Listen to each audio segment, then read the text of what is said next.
УТРКнын плагиаты. Телеканалдын жаңы логосу Афганистандын биринчи каналынан көчүрүлгөн. 14 январ күнү Кыргызстандын Улуттук телерадио берүү корпорациясынын социалдык тармактарындагы логосу өзгөртүлгөн. Мурда боз үйдүн стилинде болгон логодо эми бир саны алдыга чыгарылган. УТРКнын өкүлү, журналист Чынара Капарова Улуттук биринчи каналдын логосунун өзгөртүлүшү тууралуу маалымат берип, жаңы логодогу ар бир түс мааниге ээ экенин билдирген. Логотип бир саны улуттук каналдын биринчи экенин билдирет. Көк түсү көгүлтүр экрандын белгиси. Бир санынын экиге бөлүнүп турушу телекөрсөтүү жана радио уктуруу. Үч бурчтук көрсөтүү жана уктуруу толкундарын таркатуучу тарелканын элесин берет деп жазган Капарова. УТРКнын жаңы логосу жарыялангандан кийин социалдык тармактарда кызуу талкууга алынды.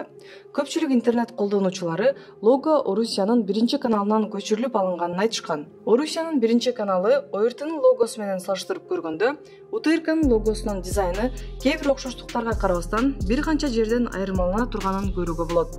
Алсак УТРКнын логосу менен Орусиянын биринчи каналынын түсү жана бир санынын дизайны графикалык жактан бири-бирине окшоп кетет. Бирок эки логотиптин ортосундагы сызык таптакыр окшош эмес. Орусиянын ОРТ каналынын логосу 1995 жылдан бери бир канча жолу өзгөрүүгө дуушар болгон. Бирок арасында Кыргыз Республикасынын УТРК каналы жаңылаган логотипке абдан окшош болгонун табуу мүмкүн эмес.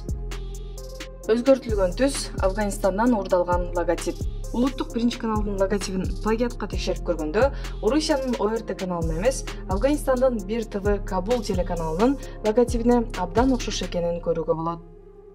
Ал эми логотиптин ылдый жагындагы толкун сымал абстрактуу фонду да интернет айдыңынан оңой жана бекер көчүрүп алууга болот.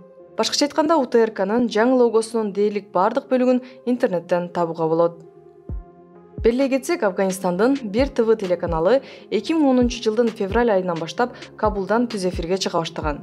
Бир ТВ телеканалы ачылгандан кийин Афганистанда эң көп көрүлгөн канал болуп калган. Азыркы учурда YouTube баракчасында 579 000 катталуучусу бар. Ал эми Бир ТВ каналынын логосу 2021 жылы алмаштырылган жана логонун PNG варианты Википедияга 2021 жылы 26 августта жүктөлгөн.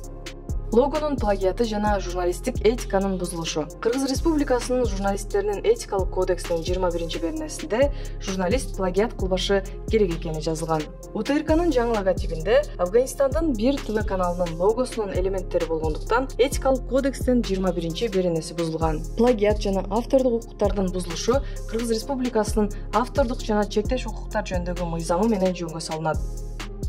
Плагиат жана автордук укуктардан бузулушу Кыргыз Республикасынын автордук жана чектеш укуктар жөнүндөгү мыйзамы менен жөнгө салынат. Аталган мыйзамдын 19-беренесинде автордун макулдугусуз жана автордук сыйакы төлөнбөстөн туруп, анын эмгегин пайдаланууга болбой турганы жазылган. Анткени бул көптөгөн талаш-тартыштарга жана келишпестиктерге жол ача турганы белгиленген. Эгер бул талап бузулуп, автордун эмгеги сыйланбаса, автордук жана чектеш укуктар жөнүндөгү мыйзамдын 48-беренесине ылайык граждандык, кылмыш жаза жана административдик жоопкерчиликке тартыла турганы жазылган. УТРКга 2022 жылы 484 миллион сом бөлүнгөн. Декабрь айында Поликлиника медиасы миллиарддык маалымат, өкмөт мамлекеттик маалымат каражаттарына асман чапчыган акчаларды коротот деген дата материал жарыяланган. Бул дата макалада жыл сайын мамлекеттик жалпыга маалымдоо каражаттарына республикалык бюджеттен 700 миллион сомдон ашык каражат бөлүнө турганы, алардын арасынан эң көп каражат УТРКга бөлүнө турганы аныкталган. Жыйынтык: Кыргызстандын улуттук биринчи каналы жаңы логосун Афганистандын Бир ТВ каналынан плагиат кылып алганы чындык. Улуттук телерадио берүү корпорациясы журналисттик этиканы жана автордук укукту бузган.